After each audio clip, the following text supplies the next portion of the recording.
Two, one.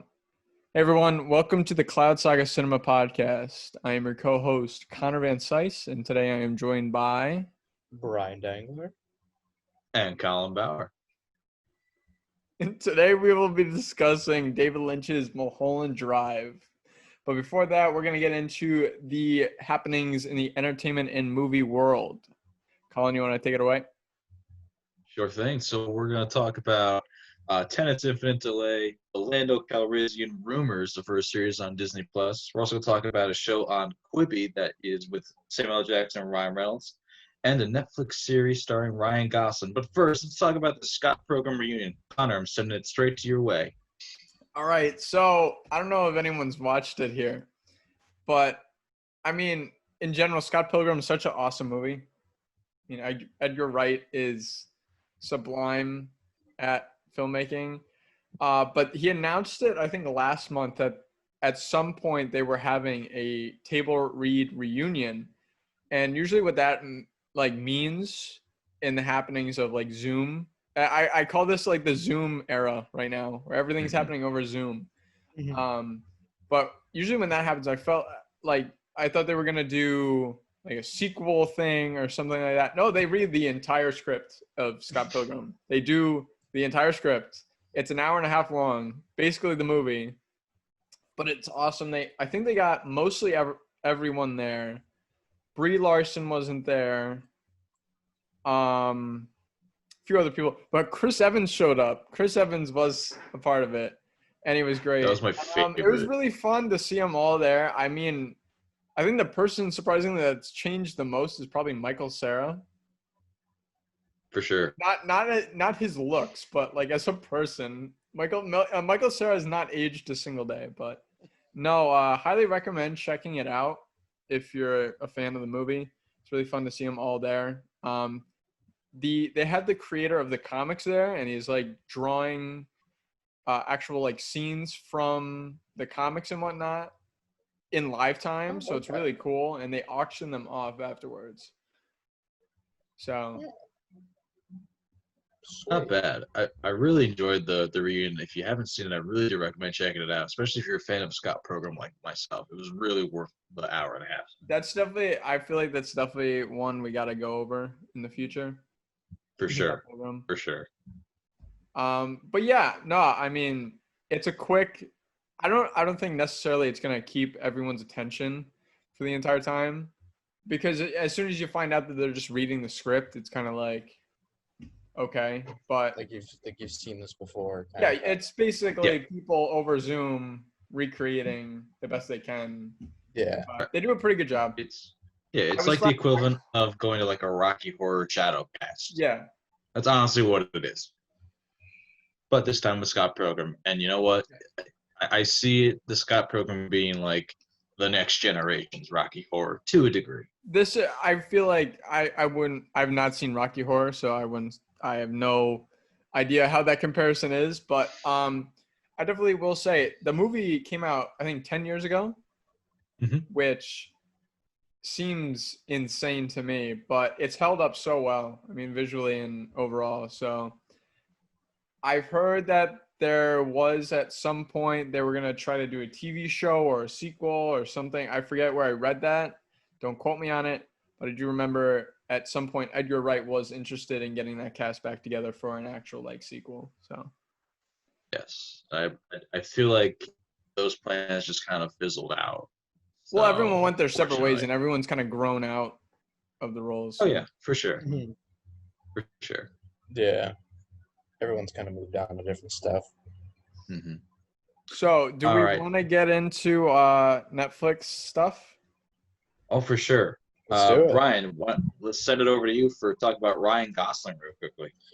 All right. So, Ryan Gosling, Chris Evans. Chris Evans. It is Chris Evans, yeah. Ryan Gosling and Chris Evans are starring in Netflix's most it's the highest budgeted Netflix movie of all time, which I think now passes Bright. I don't know the exact amount. I thought it would pass Bright or The Irishman. Or The Irishman, one or the other, because I knew The Irishman is also like $100 million movie to make, but it's going to be like some kind of assassin movie to a degree, and the Owned by Russo the brothers Russos. by the Russos. The Russos are at the helm to direct, not just produce. So this will be their first film since Avengers Endgame. So that that's they've done. 3 movies that they've been announced to direct, by the way. What are the other two? They have the live-action Hercules Oh. movie. They have Cherry. And then they have also this have one. this one. I could be missing one, but that's 3 projects already. So. And they produced 21 Bridges, correct? And Yeah, Extraction. they produce it. Oh yeah. Both those. So they're doing everything. They're doing writing, producing, directing. So, and acting. I mean, acting. Yeah. Joe. Yeah. Joe. I think it's Joe shows up in every movie they directed in the MCU. So. Oh wow. Yeah, I believe so. Yeah. Listen, my thing on this podcast is gonna be trivia. I have these random shit facts. Well, we love him, Connor. We love the fun facts with Connor. That should be a segment. No, that's gonna be the section now. That's gonna be the section. It's gonna pop out of nowhere. Fun facts with Connor. We just need like a ding almost when Connor's gonna do a fun fact. Yeah, exactly. Yeah. No, but I'm excited for it. Me too. Me too. 100%. I was thinking about this the other day. I don't think I've ever seen a bad Ryan Gosling movie. But I've also never seen The Notebook. So I have a good track record. From what I've heard, now. It's not bad. It just gets memed on. So. Yes, it's not bad by any means whatsoever. I mean, it's not like the greatest movie of all time, but it's certainly not bad. It's worth the viewing. Okay. I have also never seen a bad Ryan Gosling performance either. I think every single movie that he's in, he steals the show, whether it's Blade Runner, Drive, or The Nice Guys, La La Land. I have not seen The Place Beyond the Pines, but I've heard he's amazing in that. Shot right smack in the middle of Schenectady, New York. So yeah. So, I think that's on Netflix if you want to check it out. So. I believe it is. It's been on there for a while. I believe so. Yeah. And Chris Evans is, I think, after Knives Out, he proved that he can be more than Captain America. Oh, 100%. People forget that he acted before being Captain America. Before being, before in the MCU, he was acting in smaller stuff. Yeah, you can't forget Not Another Teen Movie. No. It's pretty forgettable, not gonna lie. Oh man. But no, so I think they have yet to announce the rest of the cast, but I think the Russos can get a big enough cast because they're a massive name. If they have the budget that I heard that they might have, they can get some. The movie's gonna be insane. I'll tell you what. It is gonna be insane, 100%. What was the expected budget? I heard upwards of $300 million. Dang. Jesus, that's up there with some of the biggest of all time. That's up there with Endgame. So Endgame. I don't know if that's true because as soon as speculation comes out about anything, there are about like 50 different sources saying that it's false. But I've heard 200 million, 250, 300. I think the most I heard was 350. So okay. I don't know. I couldn't tell you. But that'll be up there with. It's gonna be high. That's all I know. Yeah. If it's gonna be The Irishman, which I believe was 200 million, then. So. I mean, just remember, Justice League was one of the most expensive movies ever made. I think it was upwards of around 300 million. Yeah, and look how that worked out. So you can definitely blow away $300 million. Yeah. No, but it should be interesting to see. I don't know. Was it 2021 or 2022 around there? Something like that. It was pretty sure it was 2022. Yeah, I think it was 2022. That makes more sense. Okay. Yeah. So I mean, also recently, didn't Gosling? I don't know if it was confirmed or it was a rumor, but he was in talks to be the Wolfman for Lee Winnell's. Yes, it was his idea. It was Gosling's idea to do the movie.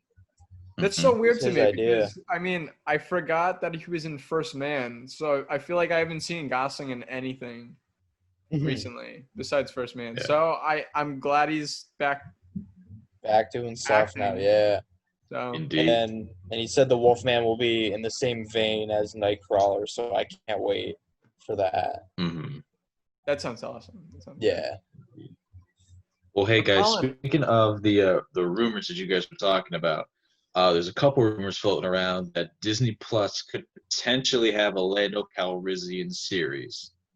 It has not been confirmed whether they're thinking it's going to be like Billy D. Williams era Lando Calrissian or if it's Donald Glover Lando Calrissian. What are I your can't thoughts see on them. this I can't potential? see them giving 80-something-year-old Billy D. Williams his own show. Yeah. So Yeah, because I remember this being like a rumor before Solo came out and after Mhm. Solo came out that they were going to have a Solo sequel, which is now it's probably just in not development hell. happening. It's Mhm. probably not happening. So Probably not. I couldn't tell you. I don't even know if Donald Glover even wants to do that role again. He was Yeah. Probably would. about that movie, but I feel like he would do a sequel or a spin-off of a spin-off. But I feel like he wouldn't just like do it on TV. do it like a retcon or something like that. Just have him do his own thing or something. I don't know. Yeah. Yeah. Just something, or just like a mini series. Just do like 6 episodes. Yeah. 6 or See, 7 I love how episodes. Disney is just like announcing all these Disney Plus shows, yet they have like one that has been of any interest to anyone, and that's The Mandalorian. Really, Yeah. Mhm. that's the only Sure. one that people still talk about. Mhm. Yeah. Out of all of them that come out or came out. Yeah. So.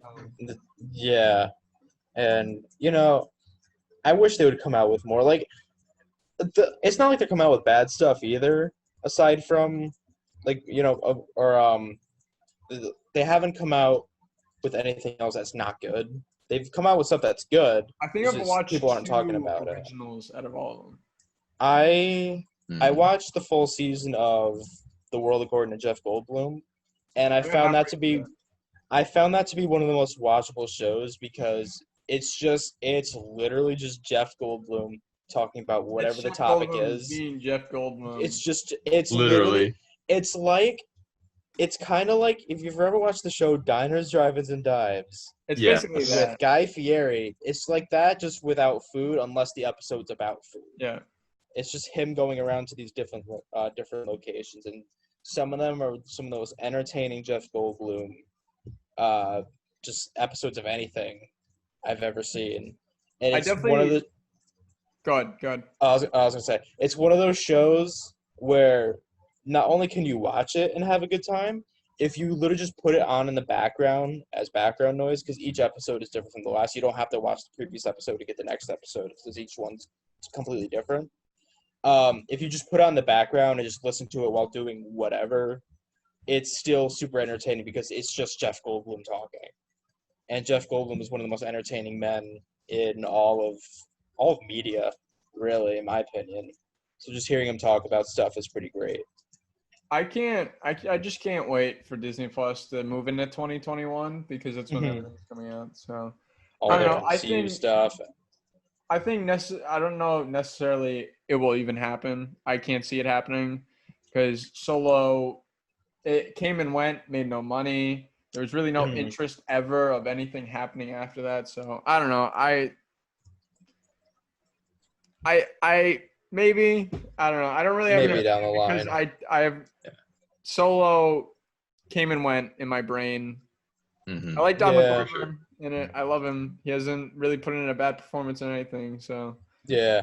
I thought it was a Sure. fun movie. I just wish they marketed it way better because they did a horrible job at marketing it. well, the production was horrendous on that. But that's a Yeah. completely another episode for that. So We could spend a whole pot yeah. on Yeah. badness of Solo. Do we want to Um, move to Quibi? We do. Again, just Because to this is- clarify, that I Lando don't wanna- Calrissian thing is just rumors. It's pretty much nothing's been confirmed or officially announced. Connor, on to Quibi. I don't want to drag this out any longer than it needs to be, but Quibi has like this show with Ryan Reynolds and Samuel L. Jackson coming out. Fun mucker. Quibi is such a weird thing. Quibi made no money on its launch. It still hasn't made any money. If anyone doesn't know what Quibi is, it's a mobile streaming service only. It's one of a kind, and as expected, it did terrible. And somehow they get everyone from Hollywood to do these shows. Like I think Christoph Waltz was in one. Kevin Hart's doing a series right now on there. Yeah, Hemsworth is one of the Hemsworth brothers is doing. Chrissy Teigen has something. Will Forte, and now Samuel L. Jackson and Ryan Reynolds. Yeah. I don't know. I will never get Quibi ever. Don't see the need for it, but all right. I mean, it's cool. It's a fresh idea. I mean, I guess the initial plot is basically it's a parody of their lives. I believe the article I read, Ryan Reynolds is going to get hurt. No, I'm sorry. They believe it's Samuel L. Jackson's going to get hurt by something, and Ryan Reynolds has to take care of him as a caregiver. It's all animated, by the way. It's the Hitman's Bodyguard. Pretty much. It's pretty much, essentially it's just that again. And we're already getting a sequel to Hitman's we are getting Bodyguard, a sequel to that movie. Yeah. Yep. That's the best part about this. Is the icing on the cake. It's like, okay, I've seen this already. Quibi. Yeah. Whoa. But yeah, that's that for you.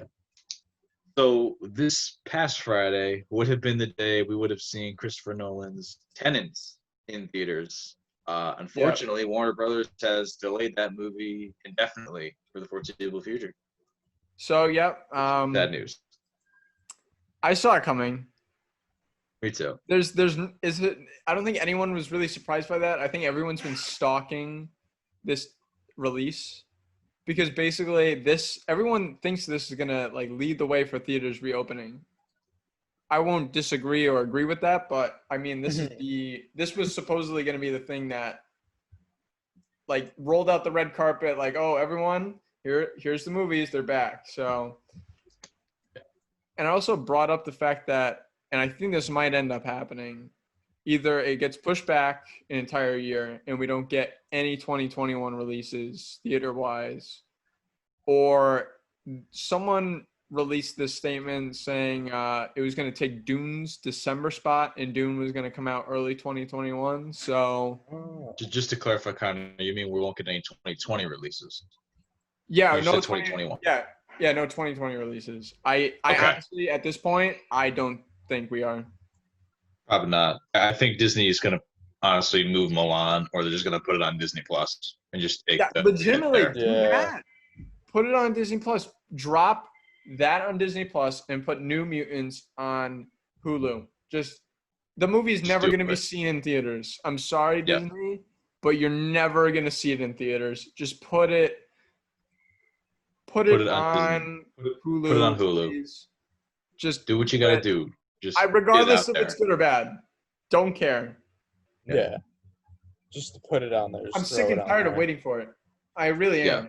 It's not that I care anymore. I cared about it 2 years ago when the first trailer dropped, but now I don't care. If you drop it, of course I'm gonna watch it, but like I don't care. I just want to see it now. Yeah, exactly. But no, it should be interesting to see because now Disney haven't released any statement regarding their stuff, right? Not that I have found, but I can't. Because I know Universal announced their entire slate, so I don't know. It should be interesting. Again, I wouldn't be surprised in the coming weeks of us doing these podcasts that we see that Mulan has been moved or is dropping on Disney Plus. That could be our first new release podcast of the year, realistically. Literally, it could be. Yeah. But in regards to Tenet, this was my most anticipated movie of 2020. If it gets moved to 2021, I am more than willing to wait for it. I just didn't want to hear that it was going to be delayed indefinitely. I mean, obviously, given the situation in the world. That was a big deal right there because the whole time, like every movie besides any movie, like Fast and Furious got moved the entire year, which I think is a smart decision because you don't have to worry about keep delaying it. If you just move it an entire year, it's already finished. You can just put it out there. No worries at all. So I don't know. Yeah.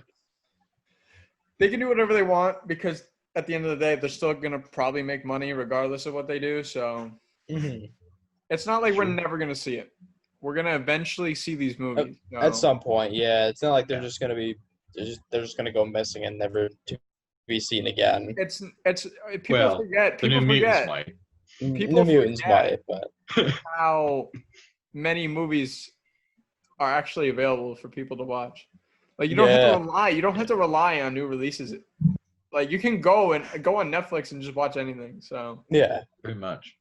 Or yeah, exactly. So any streaming service. Any streaming service at that, yeah.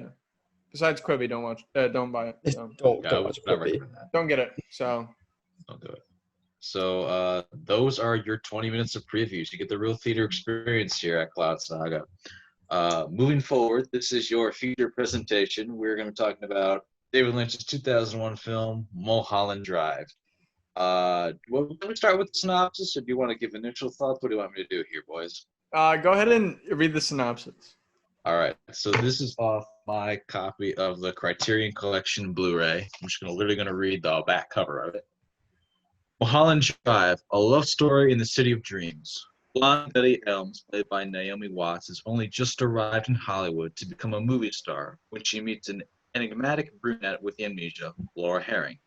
Meanwhile, as the two set off to solve the second woman's identity, filmmaker Adam Kesher, portrayed by Justin Theroux, runs into ominous trouble while casting his latest project.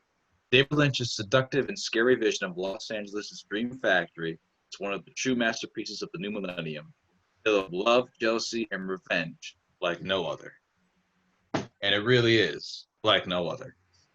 I gotta say, and this is gonna be really like, after that great description given, for the longest time, I was calling Naomi Watts Naomi Scott, who is in Aladdin.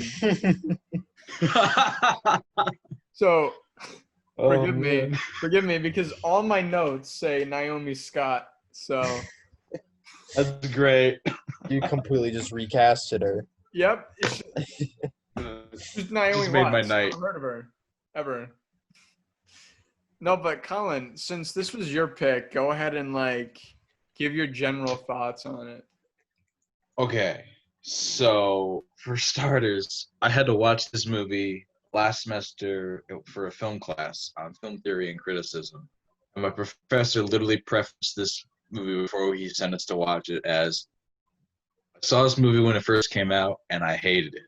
10 years later, I rewatched it and I loved it. And I was like, oh, what the hell am I about to watch?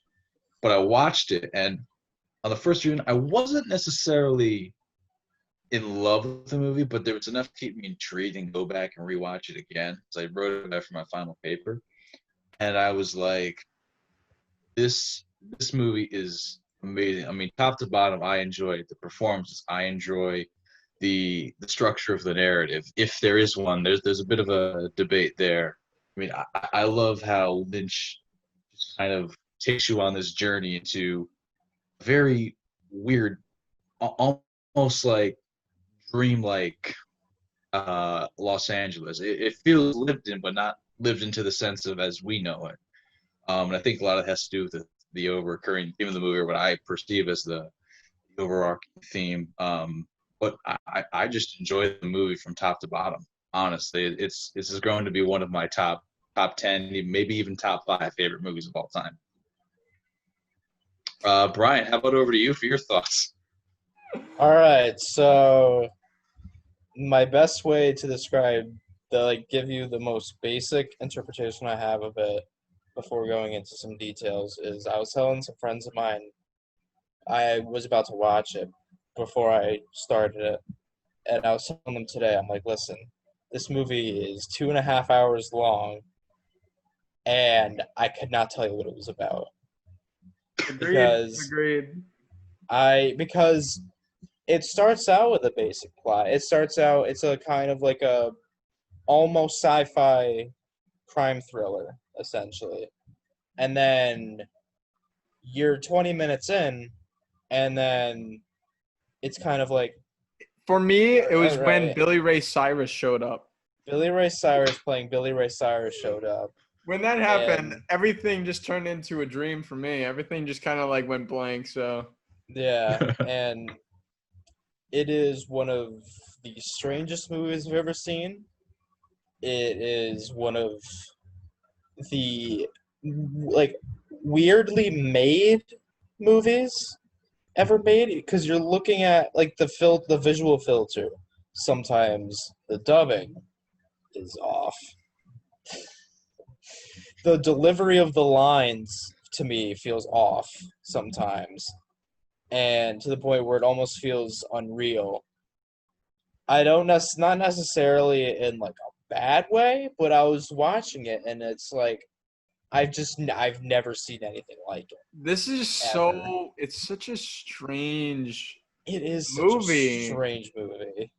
I don't think I've ever like seen a movie and then had this kind of thought process behind it, because I don't feel anything after watching it, but at the same time I can't stop thinking about it, not necessarily remembering anything, but just like we'll get into the final 10 minutes. That's what I keep thinking about. Yeah. But speaking of trivia and fun facts, I have a fun fact for everyone. Okay. David Lynch was originally an artist, specifically a painter, before going to AFI to pursue a career in filmmaking. Yep, there's the English. Okay. Yep. So David Lynch, world-renowned filmmaker, was a painter. A painter. There you go. All Fun right. facts with Connor. There you go. Yep. Fun facts with Connor. That's me. Mm-hmm. Well, here's a fun fact about Mulholland Drive. Unless you want to add anything else, Connor, about your initial thoughts about it. Oh, you know what? Brian hit it right on the money. I can't say if I liked it or disliked it because I don't know. I don't know either. I feel like I'm obligated to like it because it's Mulholland Drive. It's like this famous movie by David Lynch, one of the most well-known filmmakers ever. So at the same time, I legitimately have one or two things that I liked, and that's about it. So Gotcha. Yeah, I'm in the same boat. Gotcha. Well, hey, so quick little fun fact. This film was actually envisioned as a TV pilot for, I believe it was ABC, following the success of Twin Peaks. ABC rejected it, and David Lynch was like, all right, well, I'm going to finish it and make it a movie.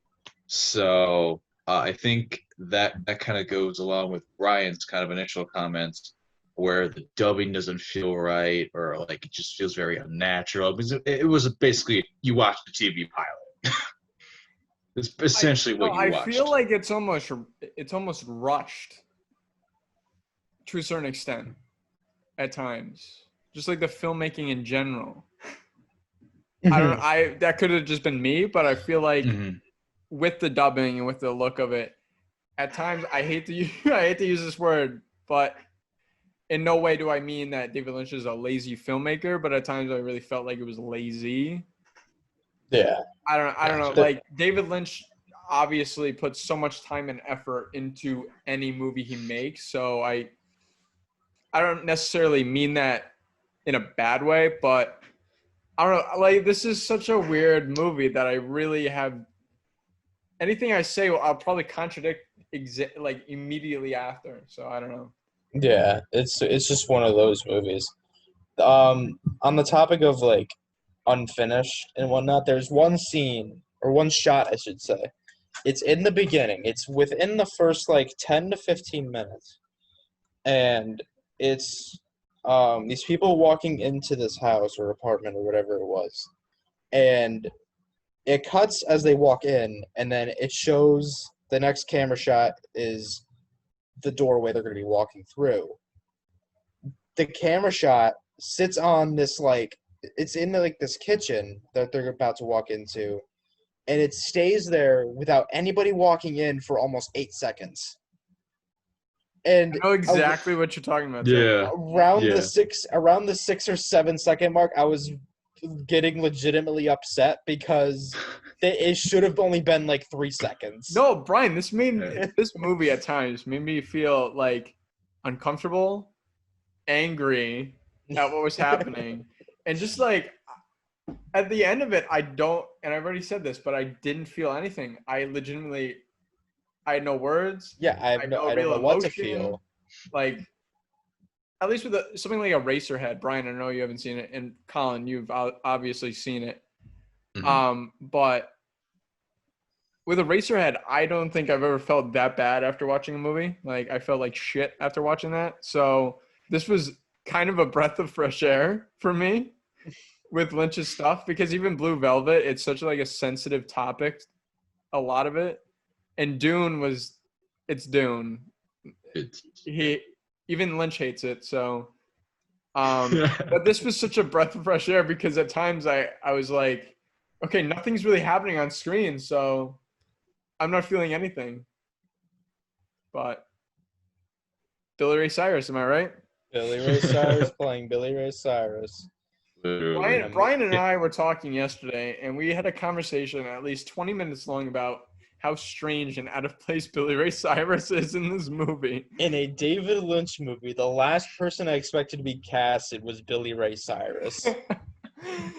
It was so weird because I didn't check the credit. Like, I didn't watch any trailers or anything before watching it. And then neither did I. And it's just like randomly. I think it's in like the first 30, 40 minutes of the movie, and he just shows up. Also, that's probably this is going to be my biggest gripe. And Brian already kind of touched upon this, but probably the weirdest interaction in the movie happens in that scene. And I will say, this movie has the weirdest interactions with characters I think I've ever seen. Mm-hmm. Specifically, 100%. Specifically, there's a conversation where it's like that, almost like the one blonde guy. I'm terrible with character names, but he kills that dude with the long hair in the office.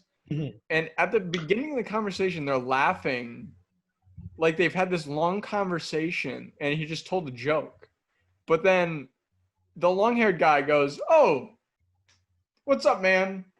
Like they weren't just having a conversation before. Like the guy just walked in the room, and I was perplexed on why all of a sudden he's just like, "Oh, wait, what's up, man?" Like, long time no see. And then 2 seconds later, the man just shoots him in the head.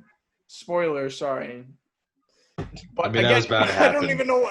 Honestly, I don't even know where that fits into the narrative. That entire like almost comedic scene doesn't even fit into the narrative at all, for me at least. But that's my rant for the day right there. Interactions in the film were insane. Dubbing was terrible. Almost felt like The Room at times. Yeah. I mean, even just the interaction talking about the guy who shot him, it really feels like a Ohio Mark moment. It really does. Yeah, no. It really, like, truly does. Specifically, so when is it Betty? Is that Naomi Watts's, or is it? Yeah, is that Betty? Yeah, thank God you didn't say Scott again. Yeah. Betty first shows up in Los Angeles, and she's with, I assume, her grandparents or parents or something. I don't remember. And the dubbing was terrible because the mouths would be moving, but then it would be like a 3-second delay of what they were actually saying. And I'm like, oh, I'm watching The Room now. And then they had this shitty filter on, like Brian said, the screen filter. It doesn't make it any better. So I don't know. God. I feel like I'm just repeating everything I've said before, but this is my thought process through the entire movie. I was confused on everything. So was I. 100%. On everything. I cannot explain one thing that I legitimately like, oh, this is awesome. This is great. I love this. Colin, clearly you have like so much, because I respect how much you love this movie. Yeah, I mean, I do. It's there's just, for me, there's just a lot of, I guess, a lot of analysis to look deeper into what Lynch is trying to convey, whether it be through written word or just visual elements. And for me, I don't know if you guys can think about a certain theme that this movie has. I mean, I know you said you guys were confused about it, but for me, that theme really is just like the human experience and how we perceive different things. What's subjective, what's objective, and how does it all tie into being human?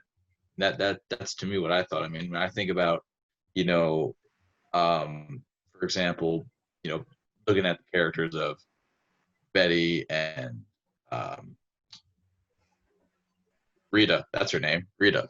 And to a degree, I think they're both kind of sort of the same person, but they're not at the same time. And what I mean by that is like they're having difficulty figuring out, for example, if you think about them the same person, Betty is this kind of go-getter, she's aspiring to be something greater. Meanwhile, Rita's just trying to figure out who she is.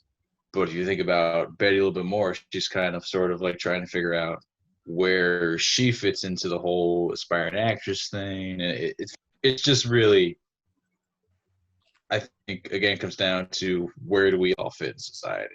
That's where I see how these characters all interact and interplay with one another.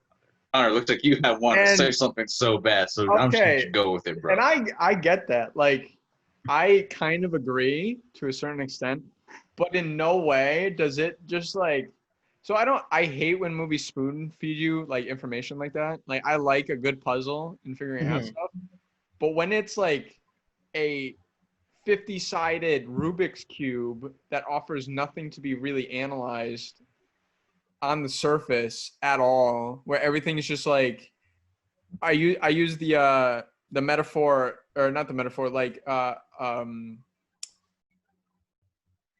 blanking on it. Never mind. Gonna move on from it.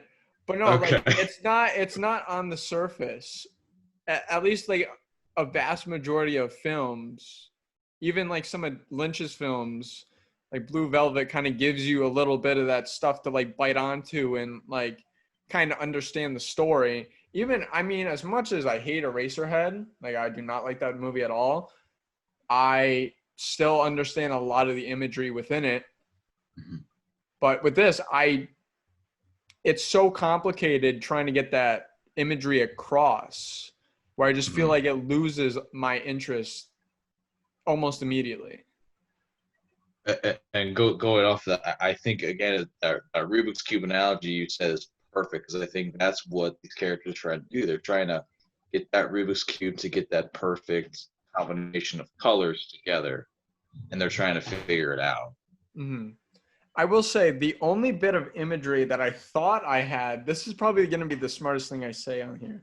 So I have written down, so with the director, Justin Theroux's character, I thought I got what they were going for. So I saw it almost as, so the cowboy character, I saw it as he is the studio, where when they first meet, he's like, make the right decision or I'll come for you. Almost like when a director gets hired by a studio, he has to make the right decisions or he's done. Right? Yeah. So I almost saw it as that, and kind of they're waiting in the wings for him to mess up so they can just move on to the next person. Right. Well, that's actually funny. That's all I got there. That's all. Well, Connor, I believe you mentioned when we were talking beforehand that David Lynch is one of the most anti-Hollywood people out there. And that's what's so surprising about that, because it's like you said, yeah. I didn't get this out of the film, but you said that this movie is very anti-Hollywood. I didn't get that, but yeah. Even just like that relationship alone of the cowboy Adam Kesher, studio director, it just feels very anti-Hollywood. Like Adam Kesher wants to just not cast Tim Miller Rhodes.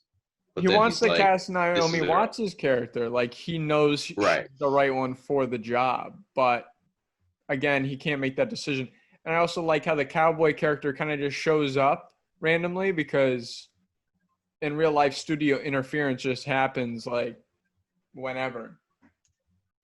So. Yeah.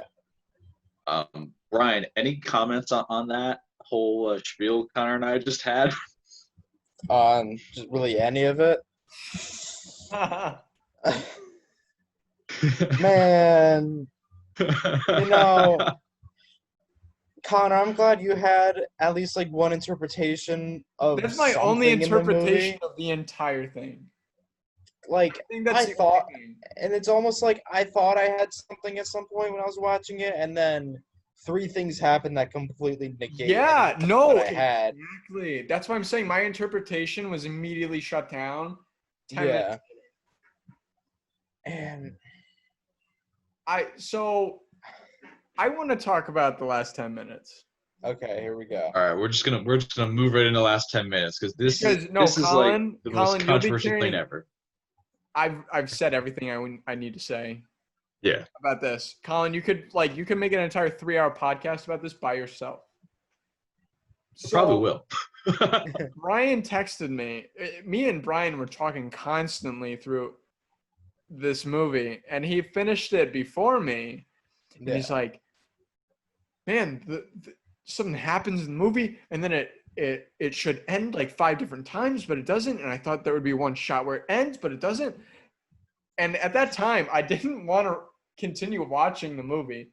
I stopped. I paused to do schoolwork, and after Brian explaining whatever happened, I'm like, okay, I gotta. So immediately after talking to him, I turned on the movie, and Brian told me to record my reaction, and this is where the plug for the reaction happens.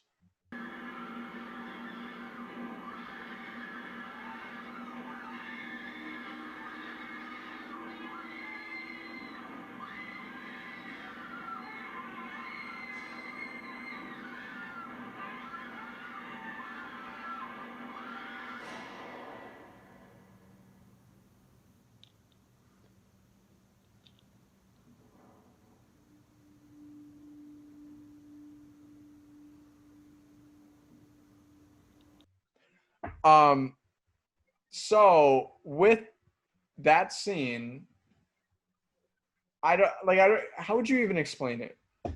Because there's this homeless homeless guy Devil witch Yeah. thing with a box with a key, but I don't know what that is. And then I almost thought it was like Pandora's box to a degree. Like, I don't know if you know the symbolism or metaphor of Pandora's box, but that's what I thought it was for a hot minute. I'm still trying to figure that out because I myself, as much as I've sat with this movie and analyzed it, I still don't understand the last 10 minutes all that well. And then they cut to this paper bag on the floor, and these little old people, these small screaming old people come out of the darkness of this bag. Which by the way, are the people from the beginning in the airport. Yeah. Yep. Second they appearance. Are. Nearly 2 hours later, they show up again. And I lost it. My brain went haywire. I had a malfunction. I felt like a robot. I couldn't handle it. I couldn't handle it. And then it gets better. It turns into real life. Somehow they get into Naomi Watts' house, and they're chasing her, and they look like that. They're doing that. Like it's a Scooby. I texted Brian. I'm like, get a plug for that, please. I texted Brian, and I'm like, Brian, am I watching a Scooby-Doo movie? Because I really what even? No idea. There's no context. They kind of just walk into the house. Yeah.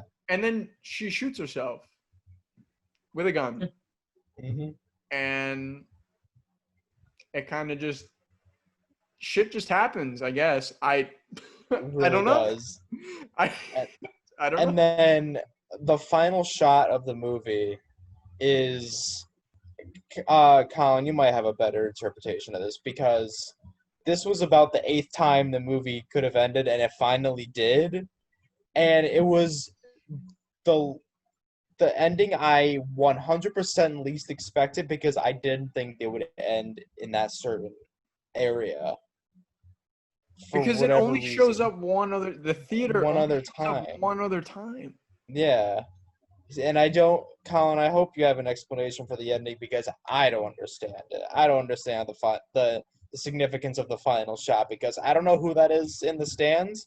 I don't know why she's staring at a blank stage. I don't know.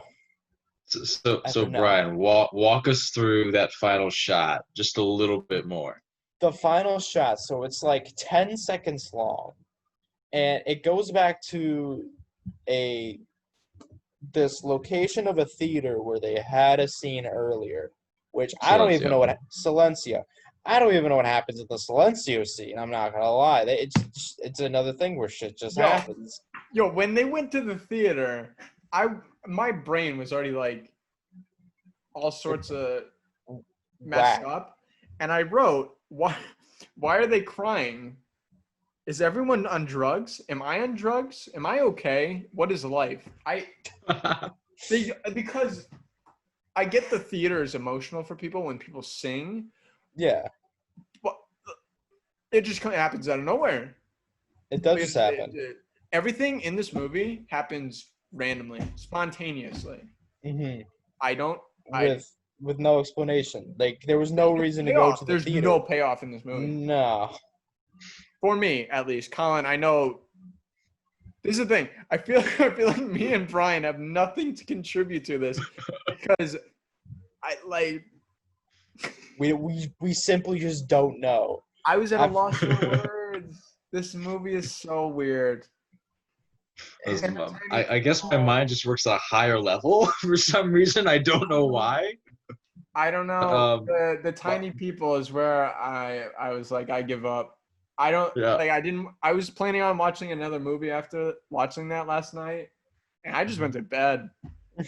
I was like, I wanted to put on like a good like shit a simple movie. I was happy.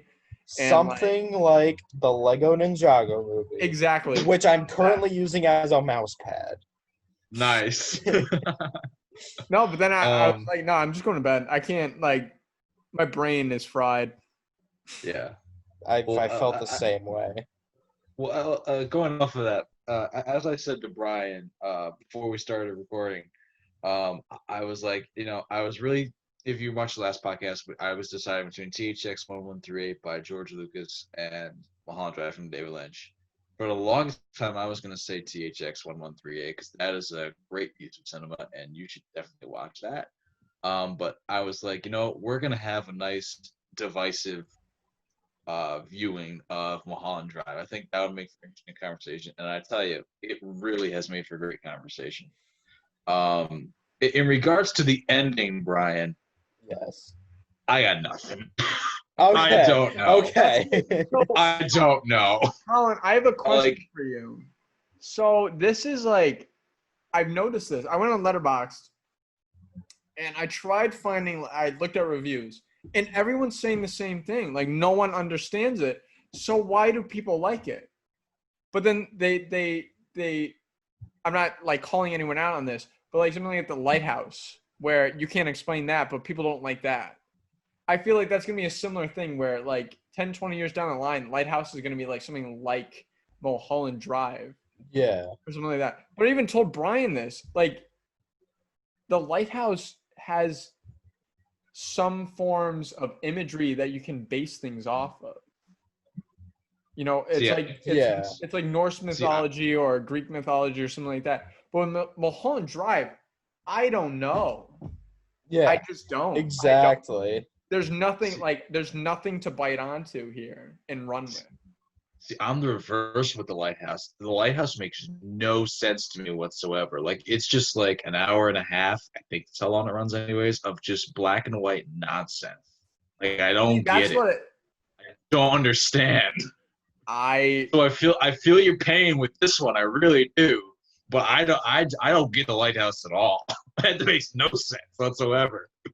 That's surprising me. That's so surprising to me because at least with the Lighthouse, like I could read into it, and within 5 minutes of reading into it, I understand what Robert Eggers is going for. Yeah. But with this, I spent at least 40 minutes trying to find some explanation for anything to add to the conversation, but I can't. It's just when I see an explanation video or like an article about it, it's just them going over what happens in the movie. It's no explanation. Like no one can explain it, so I don't understand why people love it so much. And but then they shit on movies like The Lighthouse or just other movies that take some thought to go and analyze. Yeah. That's kind of confusing to me. So Connor, you said you had a question for me. What exactly is the question? So like for you, Mm-hmm. what is the takeaway for it? Like what like, I don't even know. Like what makes this a good movie for you? Like comparing it to The Lighthouse, where I see them both very similar, to where it takes a lot of reading into to understand what happened. Okay. I will answer that momentarily. Let me just comment more on the ending, because I didn't wrap it up with Brian's point here. So the ending shot, I understand going back to Silencio, because I think the whole Silencio sequence is kind of showing that they've kind of sort of figured out where they are in terms of their human experience and figure out what they mean to one another. That's why we have the switch to Diane and Camilla portrayed by the same kind of characters, and you have that real life element at the end of the movie. So I think almost Silencio at the end shot is just kind of sort of coming back to that realization, that aha moment, so to speak. But that's about all I got. That's all I have for that. I'm like, okay, that's kind of weak. I'm sure there's more that I don't get there, but that's about all I got. So it's for me, it's just kind of there, so to speak. Yeah, it's such. And do you understand what do you understand what Connor and I mean when we say the movie could have ended about 8 times in the last 10 minutes? Yeah, I do want to come back to that, because I want to know where you guys thought it was going to end. I thought it was going to end after they had sex. The first time. I legitimately just thought it was going to end randomly. I would not have been surprised. Because for me, like Dune ends so abruptly, and so does Eraserhead. Both of those just end abruptly, so I was prepared for like this abrupt ending where I don't know. Yeah. So I think I can count up every time I thought it was going to end. First time was sometime in the dinner scene where she's with Adam and I think his name is Adam, right? The director? Yeah, Adam and Rita. It could have ended there. I thought it was going to end in the diner. She was talking to the hitman guy when Betty was talking to the hitman. I thought it was going to end when the camera was zooming in on the demon witch lady, and then it zoomed down into the box. I thought it was going to end after she shot herself. I thought it was going to end. Okay, so that's when I thought it was going to end. Yeah, when it fades to black with all the smoke coming out, I thought it was just going to roll credits right there. I think that would have made way more sense of an ending than. But even then, I'm like. Yeah. But I agree. If you end it right there, I think that leaves it a lot more open-ended than. Yeah, than just. Silencio, yeah. Silencio, yeah. Yeah. I don't know. Anyways, going back to Connor's question, so I think you've got 2 questions here, Connor. So why do you like this movie, but you don't like The Lighthouse? Because as different as they are very similar in that they take. And you can interpret it whichever way you want. Yeah, exactly. Right. I feel like both are up for interpretation for their own rights. Sure. So it's a very loaded question, first off. So let me start with The Lighthouse. The Lighthouse,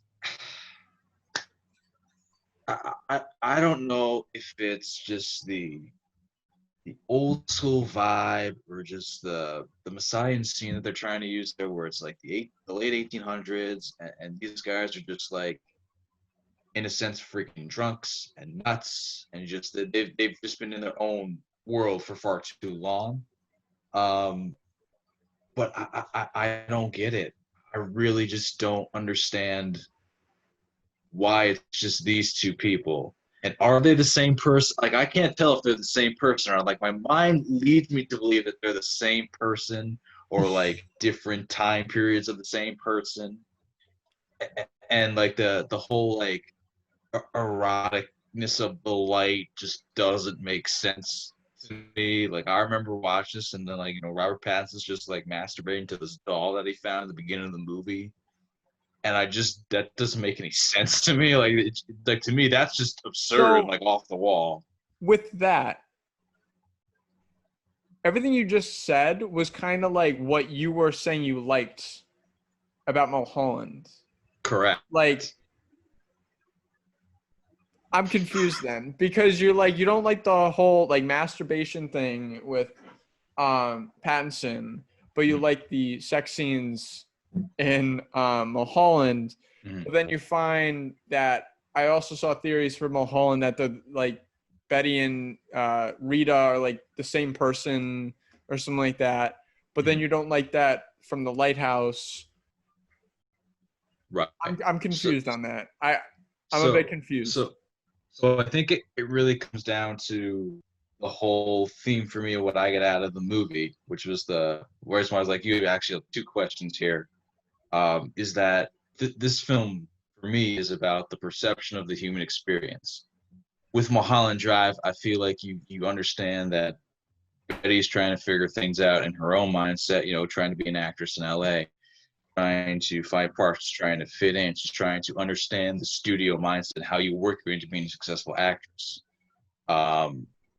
Rita is trying to figure out her identity from the amnesic episode. So she's trying to, in a sense, build, and have certain experiences to understand who she is.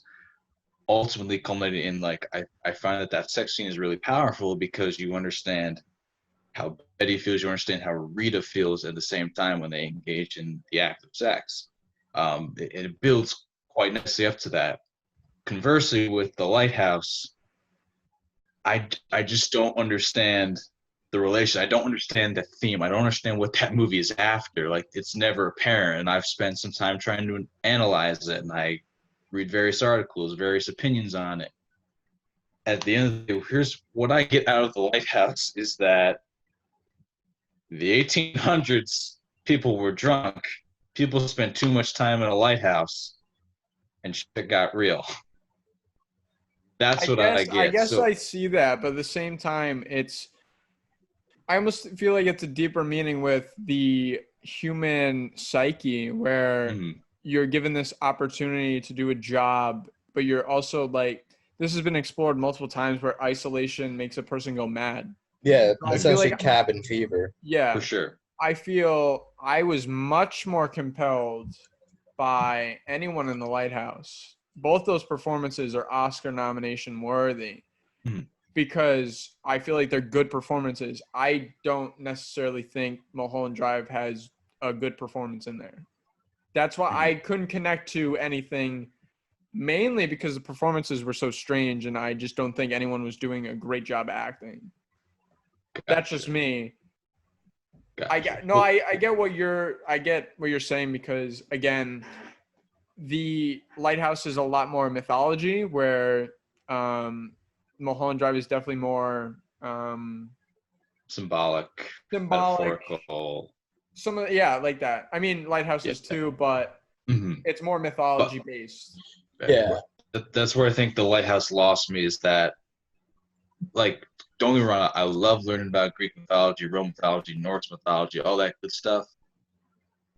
But I guess my mind just didn't understand how it was being incorporated and how it was being presented.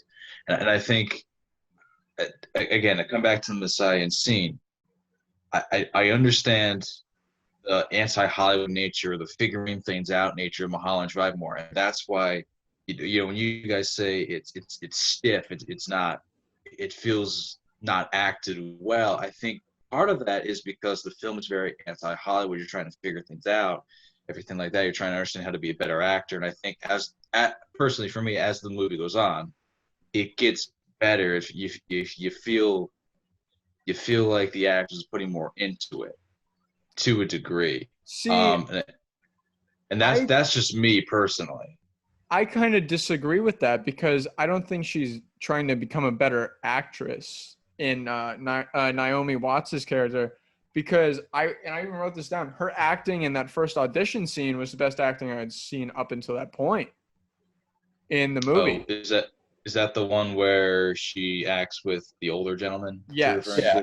Okay. Yeah. I think her acting is actually pretty decent in there, but then it immediately goes back to it after. So again, I feel like, go ahead, because you probably got a better explanation for that than I do. So I think maybe it wasn't clear. Her act when she's trying to be an actress, like that scene where she does with the older gentleman, I can't remember his name. I want to say Woody, but probably Harry. Doesn't matter. It's very stiff and very rough at the beginning, but then she kind of sort of grows into the character a little bit. Not to say in the real life or the dreamlike world where she's Betty, she's not like that. She still has to figure it out. So it's more so she's figuring out her career, but she's also figuring out her personal life. Does that make sense, or am I confusing you even more than you already are? A bit of both.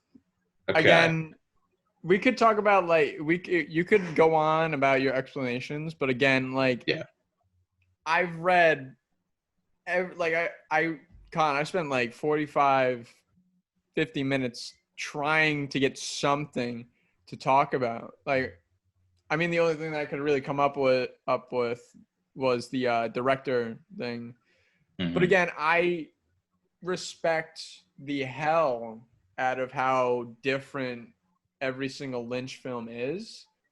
Mm-hmm. I don't think necessarily you have to make it so damn unique to where I can't enjoy the film because you make it so hard for me to be able to look into it and understand it. Right. If that makes sense. That makes total sense to me, actually. And just to tie up some loose ends on the Lighthouse argument, I'm not saying the Lighthouse is a bad movie. I mean, Robert Pattinson and Willem Dafoe are amazing in that movie. Exceptional performance, exceptional cinematography, exceptional directing. Me personally, I'm in y'all's shoes. I'm just confused, and I don't understand what you're trying to convey to me. It's my exact thought on Mulholland, like I said before, Mm-hmm. where maybe I said in the episode before we started recording, where I don't dislike Mulholland Drive because it's a bad movie, because I don't think it's a bad movie. It's well made in certain places. But I don't like it because there's way too much to interpret that's not surface level. Brian, I totally agree. There's a certain limit you have to have, I feel like, in the film with imagery and stuff. Your entire film can be imagery, but you can still leave it to where someone can interpret it to a certain extent. Yeah. For me, I can't enjoy a movie like this to the fullest because I'm trying to figure out what happened in the prior scene while watching the next scene that's also confusing. So I can't. Exactly. So best way I can describe this is either a sinking glacier or this bookmark right here. So this bookmark, the very top of this is what you see, visually what you see. And then you open it, and then the whole rest of the bookmark is what you're trying to interpret. And then that is what it's like an iceberg. Yeah, an iceberg or a glacier, where you get this little bit of surface level, and that's what you're seeing. But everything else under it is what you're left to interpret. And I 100% know that's what David Lynch was going for, because that's who he is.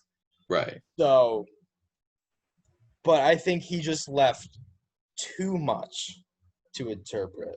To even where you, Colin, you've watched the movie 4 times, and there's still stuff that you're trying to figure out. Right. Like, especially with the ending. So, yeah, I don't like it. Not because it's a bad movie, but because it's not a pleasurable viewing experience, because I'm trying to it's a 10 million piece puzzle that I'm trying to figure out in 2.5 hours. Right. I think, again, and we talked about this before recording, and you brought it up that it was supposed to be a TV show. I think give this like a 3-season TV show. I think I would have liked it a lot more. I would have been able to understand it better. I think Lynch would have been able to get his full vision out there. I don't know. Like, who knows? Down the line, it could happen. I can't give a rating. Neither can I. Because again, my interpretations and analysis here might be completely off the walls, but for me, that's what I see, and that's this is what I see. That my little bookmark here. This is what I thought about that. So, like I said, I might be right, might be wrong. I mean, there's a whole bunch of other analysis you can read. Films are subjective. You can like what you like whatever you want. You can dislike whatever you want. There you go. And that's what's great about film. Colin, is this a masterpiece for you? Well, it's certainly in my top 5, top 10 favorite movies of all time. So in that mind, it is a masterpiece. But would you give it 5 out of 5 though? Or I don't know what rating system. 5 out of 5, 10 out of 10, whatever. So I do out of 10. I would honestly give this like a 9 out of 10. Okay. I respect that, because a lot of the films I have in my like top 10, top 15, a lot of them like I give 3.5 stars, but I just get enjoyment out of it. So I respect that. Yeah. I don't have a rating. I think there's a question we should answer, but first, Brian. Yes. Final thoughts, rating. Let me hear it. All right, so I'm in the same boat as Connor. I don't have a rating, and it's the same thing with the Lighthouse, where I don't know. I don't know. I watched the movie. I'm still trying to think about it. As this episode's been going, I have my interpretation of some of it. So actually, before I give my quote unquote official rating, where I already said I agree with Connor, so I don't know. I have no rating, but that doesn't mean it's a 0. Just want to make that clear. It doesn't mean it's a 0. The best way I can try and interpret this movie is that this character Betty, is this super fan of this celebrity named Rita, and she's just obsessed with her. And the whole movie is this fantasy she has with her on using Rita to get to Hollywood and to be a star. And she can't take it anymore, so she hires a hitman and gets the job done because the key is there. He said, once the job's done, you'll find this key and you'll know where it is. She sees the key, and then the fucking I don't know what the old people are. You could say the old people are the guilt of it, of the whole thing. And then she shoots herself. That's where I would have ended it. Everything after that, no idea. I don't know who the demented witch lady is. I don't know I don't know the Silencio thing. I think her shooting herself is the legitimate ending of her not being able to handle her decision on killing Rita.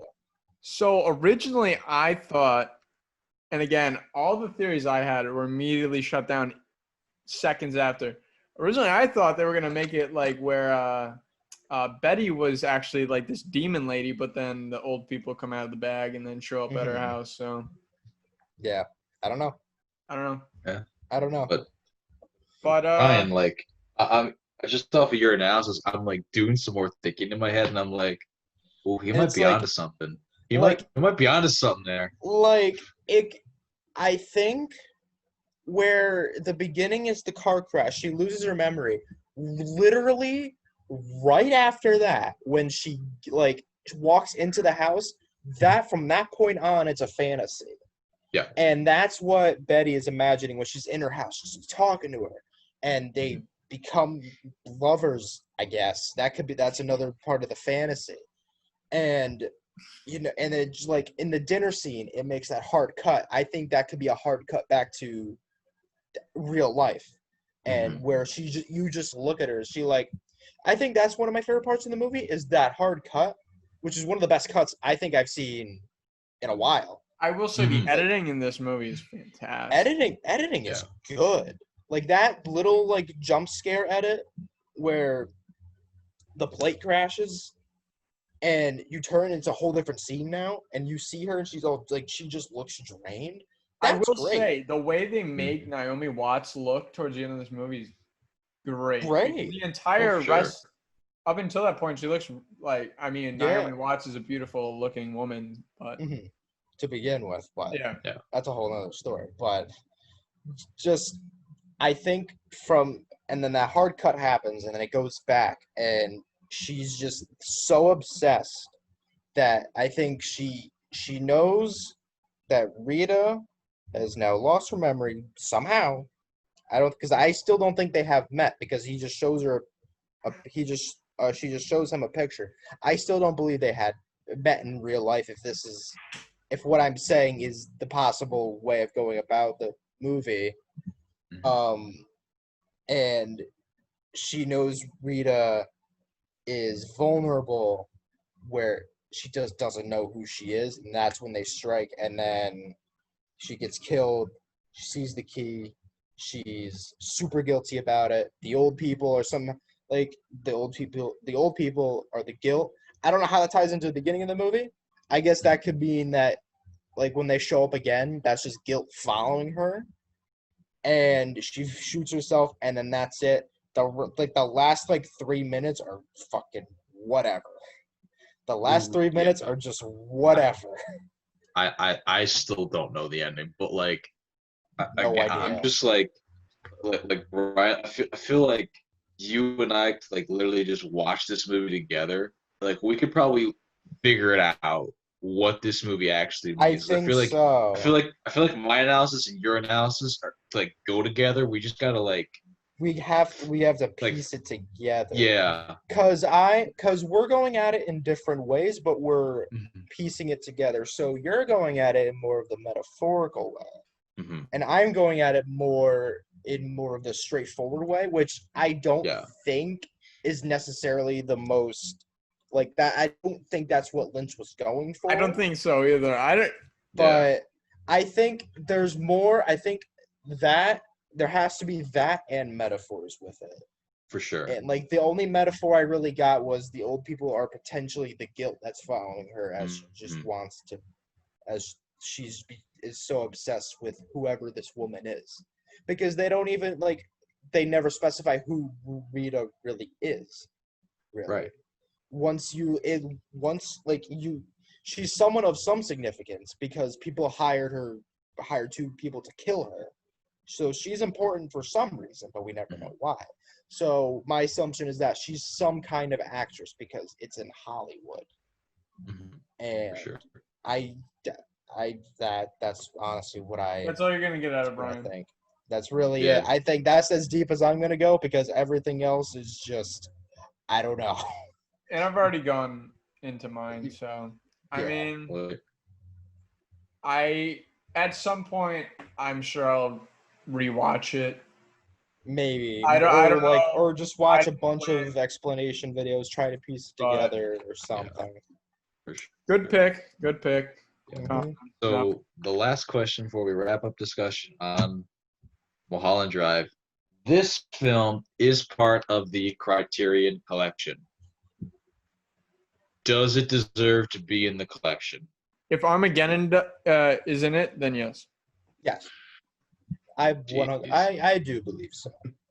Because it's not, like I said, it's not a bad film. If you threw something in there to I don't know. Like, You need at least one explanation of one thing. Yeah, it's super. The movie is, well, at least when it gets to the third act, it's super art house. So yes, I do think it deserves to be in the Criterion Collection. Okay. I'm glad someone besides me mentioned art house, because like this is definitely like art house all the way for sure, and I think it does deserve to be in there. I do think it does. All right, so that's our feature presentation. Moving on to the end credits. What have you all been watching lately, besides Mulholland Drive? Besides Mulholland Drive, so since the last podcast, I think I've watched 12 movies. Wow. 12. It's impressive. So I won't get into all of them. I will get into a older release and a newer release. I rewatched Apocalypse Now, which is slowly turning into one of my favorite movies of all time. I love every second of it. And I didn't get around to it, but I want to watch the documentary that it came with because I got the 4K version that came with the documentary. And I've heard the documentary is even better than the film with going behind the scenes. And my favorite part, and it's so subtle, Robert Duvall shows up as this like colonel. And I told Brian this yesterday. There's an ongoing joke about surfing. And it is so great and so subtle with it. It's awesome. But it's the only Francis Ford Coppola movie I've seen. So, and then I also watched Mucho Mucho More, which is a documentary on Netflix. It's actually about forget the guy's name, Walter Mercado, who's a famous astrologer. It's a documentary on Rotten Tomatoes. I think it has 100% on Rotten Tomatoes, but they throw that number around frequently. I thought it was pretty good. It's a bit long at times. I mean, documentaries can be long, but even to a certain extent, there's only so much footage and stuff you can tell me before I lose interest. Yeah. I thought the first hour and a half was really good, but then the last like 10 minutes, the last 10 minutes lost me. It wraps it up. It wraps it up to where it just kind of like it's almost, you know, when you wrote an essay in high school and you're just rewording everything that you said. It's basically that for me. Okay. Gotcha. And Connor, what was the name of this again? Mucho Mucho More. Okay. It's on Netflix. I think it's an hour 35, hour 40. Something like that. It's a pretty swift watch. I would recommend it. It's a weird topic. And also Lin-Manuel Miranda shows up in it, of Hamilton fame. He just kind of shows up. So nice little cameo there. But yeah, what I've been watching. I don't want to get into every film that I've watched. So. Yeah. I am pretty sure that I've watched the least. So I will not go too much into this. Oh, you know what? I can't go too much into this movie because it's so simple. And I mentioned it before because I was using it as a mouse pad, but I watched the Lego Ninjago movie recently. And I knew it. Here's what I think. So it is regarded as the lesser of the new Lego movies out of the 4 that have been made so far. Isn't Dave Franco in it? He is. He plays the lead. He's the lead guy. And Jackie Chan's in it. Of course. Yeah. Why not? But so it has like a 55 on Rotten Tomatoes. Now I know Rotten Tomatoes doesn't give, and so many people mistake Rotten Tomatoes as a site that gives out their own ratings. The critic score and the audience score are averages. So this one has like a 55 as like the critic score, and the audience score is like a 51 or 52. I think it should be an 80. I think because that's what I've heard. I've heard it's actually pretty solid. It's solid because it's the most different Lego movie. It's different. Every other one is like meta. Like it's meta. Yeah, exactly. They know exactly what they know what they are. Like, not saying that Lego Ninjago doesn't, but the Lego movie uses the Lego property to its fullest extent, 100%. And the same thing with the Lego Batman movie. I haven't seen the second Lego movie. I know you have, Colin, but so I can't say much about that movie. I assume it's still good. It's literally a sequel to the first movie, and there's such a huge world that they built in that small runtime. So I assume it's good. It has has like an 80 or something. But so the Lego Ninjago movie, it's like an hour 45. It's a slow burn, a little bit. And it's less of a Lego movie and more of a family drama. Because it focuses really on the lead Green Ninja, who's played by Dave Franco, and the lead villain, who, it's not a spoiler because they show it in the trailer, and they reveal it very early on in the film that the lead antagonist, the villain, is his father. And so the son wants to bond with his father again as they get closer and closer through the movie, and early on the father just doesn't care about him at all, and at times it can be a little sad and a little frustrating because his son just wants to be his son and not just some superhero ninja Power Ranger for this city. And as the film goes, their relationship builds, and it's actually really good. And that's why I think it got a 55, because it's the most untraditional Lego movie out of the 4 we've gotten so far. Because it's not really a Lego movie. It's more of this a drama for all ages that can be enjoyed by all ages. And it has some slow parts. Sometimes it does slow down and the character development isn't the greatest. But at times it really works, and it does not deserve a 55 in my eyes. Brian, what you're telling me is we have to have a Lego Ninjago episode? We should. Or at least some kind of Lego. A Lego episode would be nice, because I actually thoroughly enjoyed this. And I only bought the Lego Ninjago movie because I got the game for free on Xbox. You use it as a mouse pad?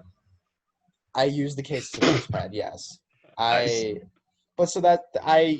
I bought the movie because I got the game for free. It was free for like a week on Xbox. I got the game, and I was like, well, I don't want to play it if I don't know the story, going in. So I bought the movie for like $5 at Walmart, and I watched it, and I'm glad I did, because it's underrated. Since it has such low reviews, I think it's underrated. And I have not watched anything else before that, but I will go into Criterion a tiny bit because I have added 3 titles into my cart on Barnes & Noble for their Criterion sale. Before you go on, go buy Criterions. Go buy them. Yes, before August 2nd. Support it. Yes. I have added in Portrait of a Lady on Fire, which first of all should have been France's choice for. I didn't see what that was. I think it's the DVD version of Mulholland. Oh, it's the DVD version. Okay. Or is it the Blu-ray? It's the DVD. DVD. Okay, I was gonna say because you guys have different covers. This is the Blu-ray. Okay. Sorry. No, it's okay. But so I had Portrait of a Lady on Fire in my cart, which should have been France's choice for that movie is best so foreign. good. It's so good. It's some of the best. It's just one of the best naturally flowing stories I've ever seen. And one of the best looking films of the past decade. Mm-hmm. And nobody gave it credit because they chose Les Mis over. So that is true, but also I think it was at TIFF. Celine Sciamma came out. The director was like, this isn't going to go for the Oscars. I don't want it to. I'm only here to make good movies. Oh, wow. All right. I don't know if that affected France's choice or whatnot, but I respect that. I respect the hell out of it. If that's what affected this movie going for best foreign language film and potentially best picture, You know I what? think realistically, that thing could have gotten at least 6 nominations. It could have. I think it could have. Sound design, cinematography. You could argue performances. You could argue performances. Best literally. director. Honestly, Mhm. like it's a real shame because I feel like that's gonna come out of the 2010s becoming like it's gonna become an LGBTQ filmmaking. Yeah, and what's crazy is that it's gonna be considered a cult favorite when it should have never been a cult favorite. It's gonna be a cult favorite because it didn't like gain anything. It really didn't gain much. It won a lot of awards besides the Oscars and whatnot, but yeah, exactly. But so I have that in my cart. I have Paul Dano's Wildlife? Is that what it's called? I think so. Don't quote me on that. Jake Gyllenhaal and I forgot who else is in it. I know Connor has it because he's looking for it. He's looking for it right now. I know it. I know he totally is. I think that is the title of it though, Brian. I believe it's Wildlife. Is that it? There it is. Wildlife. Yep. Carey Mulligan and Jake Gyllenhaal. Yeah. With a great performance by Ed Oxenbould. Okay. He's like 18 or something in the movie, but really good. But yeah, I added that in. I'm excited to watch that once I buy the stuff. And I added in a movie that I saw on Criterion Channel that I had heard nothing of beforehand. Is it and It is not If. If is a strange film. I don't think I'll ever watch the film again. But no, this film came out in 1991. I don't know who directed it. I forgot who starred in it. It is it's a dystopian cyberpunk film that is almost, get this, Colin, almost 5 hours long. Yo, wait a minute. I know the name of this movie. Here, hold up. Let me look it up. Till the End of the World. Yes. That is in my card as well. Believe it or not, it is directed by Wim Wenders, who directed Paris, Texas. Oh, okay. Mm-hmm. And I think John Hurt is in it. Yep. Something like that. But what originally attracted me to it on the Criterion Channel was the goddamn length of it.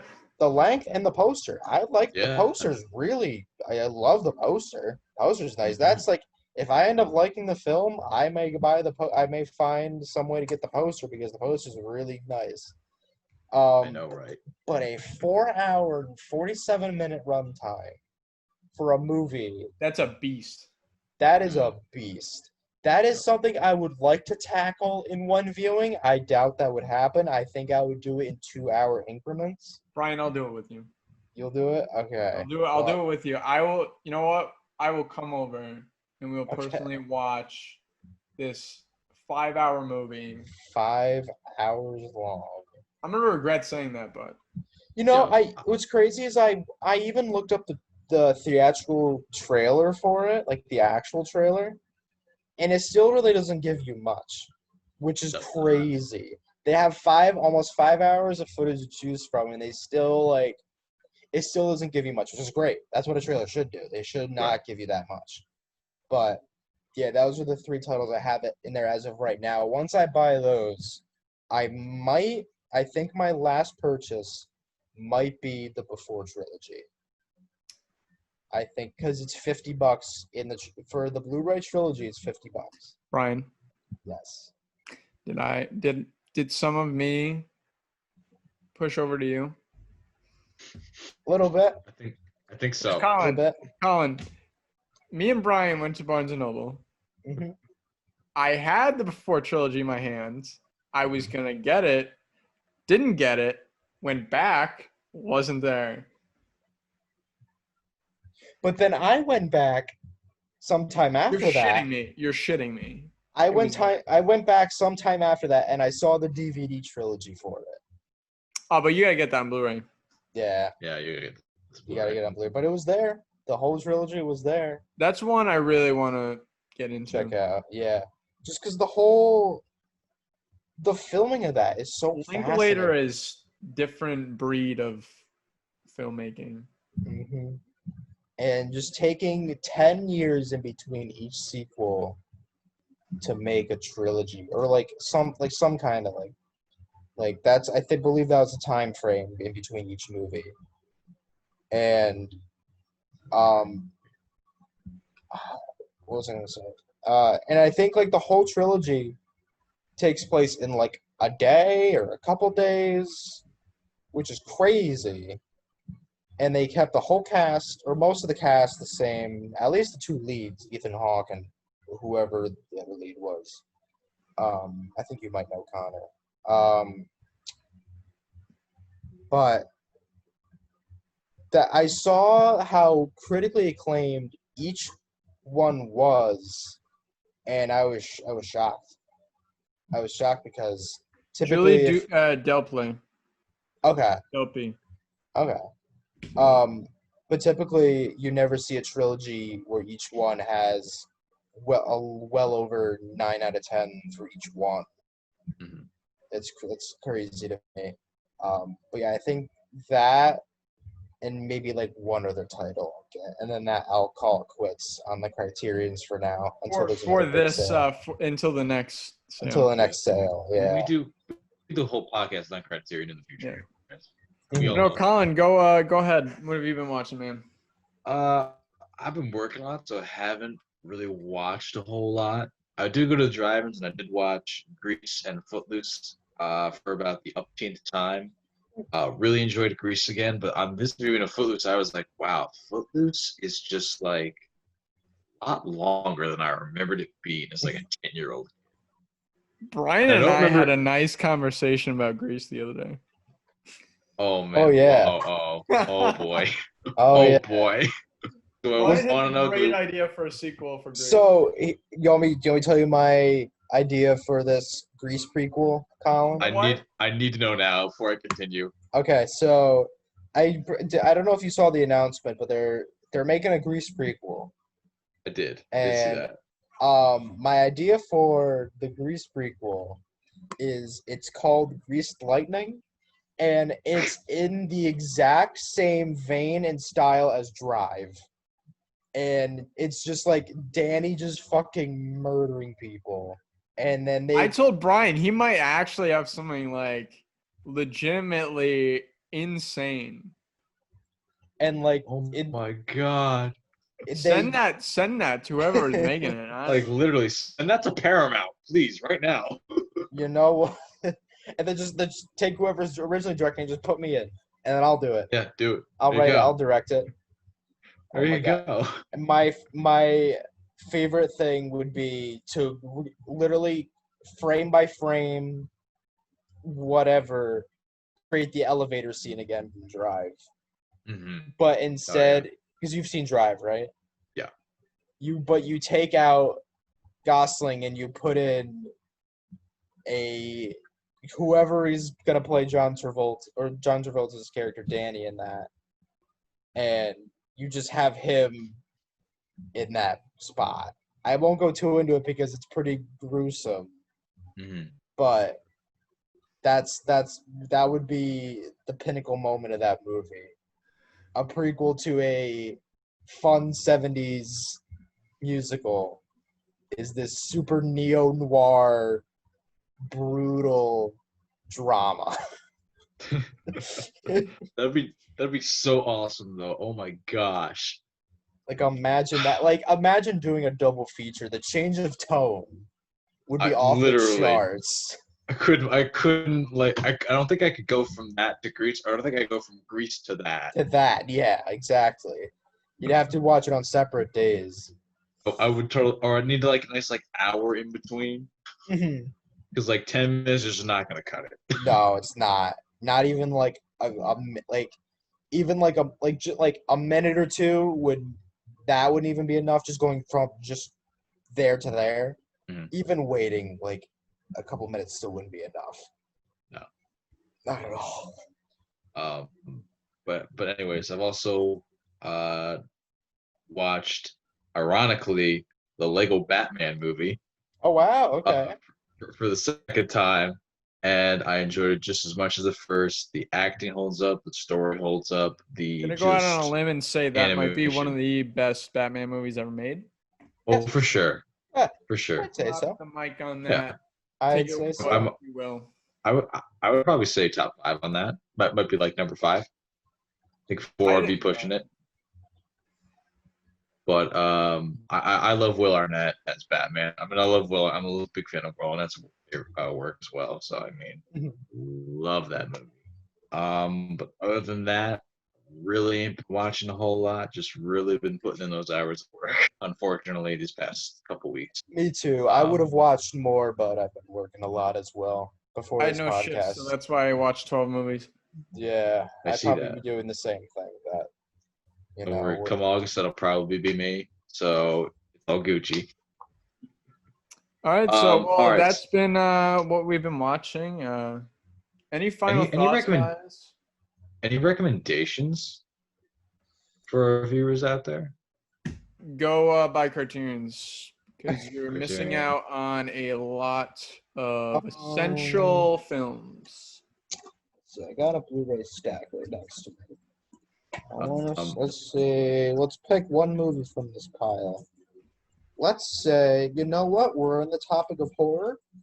I bought this movie recently, and I thoroughly enjoyed it in theaters. I haven't seen it a second time. I'm going to watch it with a group who hasn't seen it before, so I can see their reactions.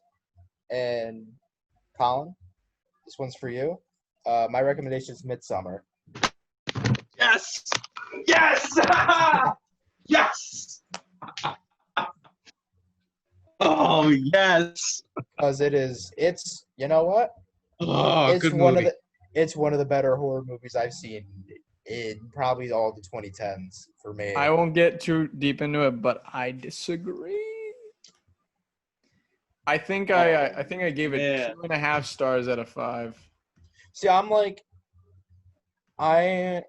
am around like the 7.58 range, but it's just it sticks out. It's so different, and I give it so much credit for that because it's so hard to pull off daylight horror, and that's one of the few movies to actually do it well, in my opinion. Mm-hmm. It's going off of the analysis I did on Mulholland Drive. I went so far in depth on this movie in particular as well. This one is definitely in my top 5 all time. Yeah. Well, I realize that's it's another A24, and it's another A24 film, and I got the A24 hat on, so Speaking I didn't even realize that. Of A24, the next movie we will be talking about next week, and this is my pick, is Jonathan Glazer's 2014 film Under the Skin.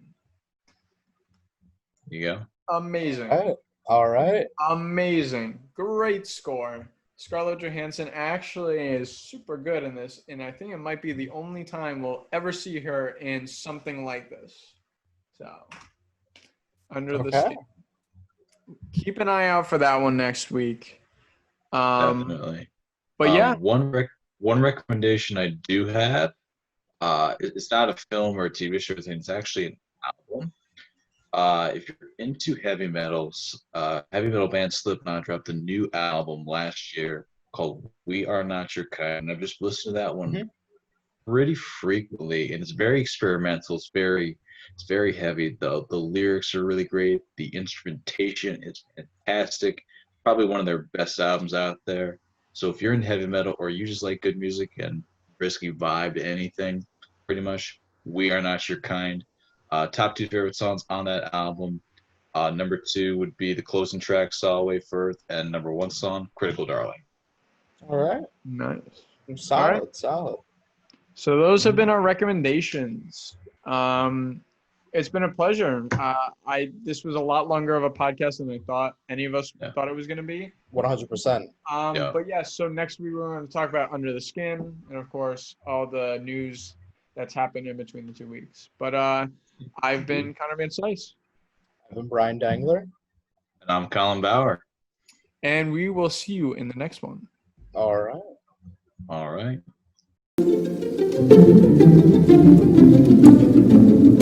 Thank you.